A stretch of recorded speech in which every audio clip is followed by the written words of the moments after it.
Continuamos con nuestra unidad de tablas y gráficas y de introducción a las funciones. Ahora que ya sabemos lo que es una función, estudiaremos cómo trabajar con una de las funciones más sencillas que existen, las funciones lineales, que para nosotros gráficamente será una línea recta. Hemos visto que una función es una relación entre dos magnitudes de forma que a cada valor de la primera variable x le corresponde un único valor de la segunda variable y esto es fundamental. También hemos visto que podemos representar una función de tres formas diferentes: gráfica, tabla y fórmula. En este vídeo veremos cómo pasar de gráfica a tabla, de tabla a gráfica y de fórmula a tabla. Vamos a ello. Empezaremos estudiando cómo pasar de una gráfica a una tabla. Para ello necesitamos por una parte una gráfica y una tabla para pasar de una a la otra. ¿Cómo pasaremos de esta gráfica a la tabla? Pues muy sencillo, eligiendo puntos. ¿Y qué puntos? Pues los que nos dé la gana. Podemos elegir tantos puntos como queramos, porque para eso una recta tiene infinitos puntos. Pero hay unos puntos que al elegirlos es más sencillo y otros que es menos sencillo. Por ejemplo, ¿tiene sentido coger este punto? ¿Qué coordenadas tiene este punto? Este punto tiene las coordenadas 2,6, 4,6. Ya empezar con decimales la cosa no creo que vaya muy bien. Este punto lo desecharemos. Igual que desecharemos este punto y este punto por tener coordenadas también decimales. Intentaremos elegir siempre puntos con coordenadas enteras, porque nos resultará más sencillo a la hora de trabajar con ellos. Por ejemplo, este de aquí, ¿qué coordenadas tiene? Menos 5, menos 3. Pues vale, la coordenada x menos 5, la coordenada y menos 3. Y este punto es el punto menos 2, 0. Pues menos 2, 0.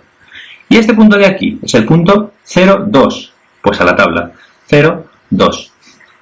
Además es muy importante saber que este punto de aquí, el punto de corte con el eje Y, a partir de ahora nos va a ayudar mucho, ya lo veremos más adelante, y siempre intentaremos trabajar con este punto, el punto de coordenada x igual a 0, es decir, el punto de corte con el eje Y va a ser un punto muy importante para nosotros.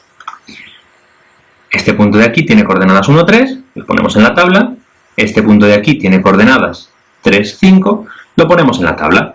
Por tanto, resumiendo, para pasar de gráfica a tabla, elegiremos los puntos que queramos, siempre con coordenadas enteras, y eligiendo además el punto de corte con el eje Y, ya que nos ayudará posteriormente, y escribiremos sus coordenadas en la tabla. Muy sencillo. Veremos ahora cómo pasar de una tabla a una gráfica. Para ello partimos de una tabla, con una serie de puntos, de coordenadas, y lo queremos pasar a una gráfica. Nos dibujamos nuestros ejes cartesianos para pasar de la tabla a la gráfica. ¿Cómo realizaremos esto? Pues muy sencillo. Ya que tenemos coordenadas en x y en y, lo que haremos será representar los puntos. El primer punto es el punto menos 4, menos 2, que es este punto. Después tenemos el menos 2, menos 1, el punto 0, 0, el punto 2, 1 y el punto 4, 2. ¿Y qué hacemos ahora? Pues como hacíamos en infantil, unimos los puntos y obtenemos esta recta. Fijaos que no he dibujado del primer punto al último punto, porque sabemos que una recta es infinita y una función va desde el menos infinito hasta el más infinito. Y aunque en esta tabla solo tenga 5 puntos, la función tiene infinitos y yo tengo que representar esos infinitos puntos. Por tanto, no debemos hacer esto. No debemos unir solo el primer y el último punto, sino que tenemos que intentar trazar la función completa.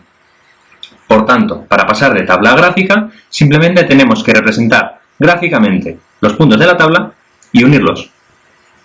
¿Cómo pasaremos de una fórmula a una tabla? Pues primero que necesitamos una fórmula y una tabla para pasar de una a otra. Lo que haremos será muy sencillo. Elegiremos los puntos que nos den los valores que nos dé la gana de la coordenada x. ¿Y por qué los que nos dé la gana? Pues porque la coordenada x es la variable independiente y no depende de nada más que de nuestra propia decisión. Además, seremos un poquito listos y siempre le daremos el valor x igual a 0, ya que este valor nos permite calcular el punto de corte con el eje Y, como hemos dicho antes, y este es un punto muy interesante. ¿Qué hacemos con estos valores de x? Pues si y es igual a 2 por x menos 1, y ya sabemos los valores de x, pues simplemente tenemos que calcular los valores de y. Por tanto, y será igual a 2 por x, que es menos 2, menos 1, menos 5. En el segundo caso, y será igual a 2 por x, por menos 1, que es menos 3. Y es igual a 2 por 0, menos 1. Pues este es menos 1. Y es igual a 2 por x, 2 por 1, menos 1, que es 1. Y es igual a 2 por 2, menos 1, que es 3. Entonces, ¿qué tenemos que hacer para pasar de una fórmula a una tabla? Lo que tenemos que hacer para pasar de una fórmula a una tabla es dar los valores que queramos a la variable independiente x y calcular con esa fórmula el correspondiente valor de la variable y.